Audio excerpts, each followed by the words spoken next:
Bagram air base Afghanistan کا ایک مشہور اور اہم فوجی ہوائی اڈہ ہے جو صوبہ پورون میں واقع ہے۔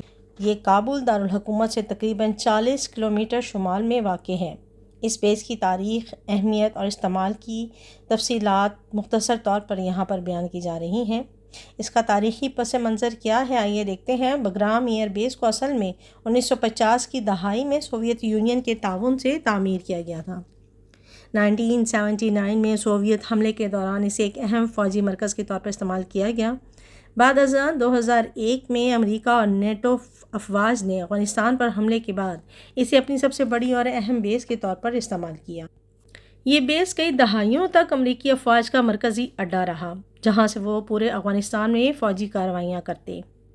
یہاں پر ایک بڑا رن وے، جدید ریڈار اور کمیونیکیشن سسٹمز، طبی سہولیات، فوجی قید خانے جیسے کہ قیدیوں کا مشہور پارون ڈیٹینشن سینٹر، لاجسٹکس اور طیارہ ساز مشینری موجود تھیں۔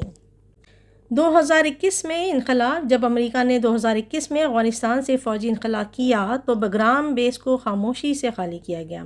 یہ بیس بعد میں افغان نیشنل آرمی کے حوالے کر دی گئی، مگر کچھ ہی ہفتوں بعد طالبان نے اسے اپنے قبضے میں لے لیا۔ اب یہ بیس طالبان حکومت کے کنٹرول میں ہے، اس کا فوجی استعمال کیا جا رہا ہے۔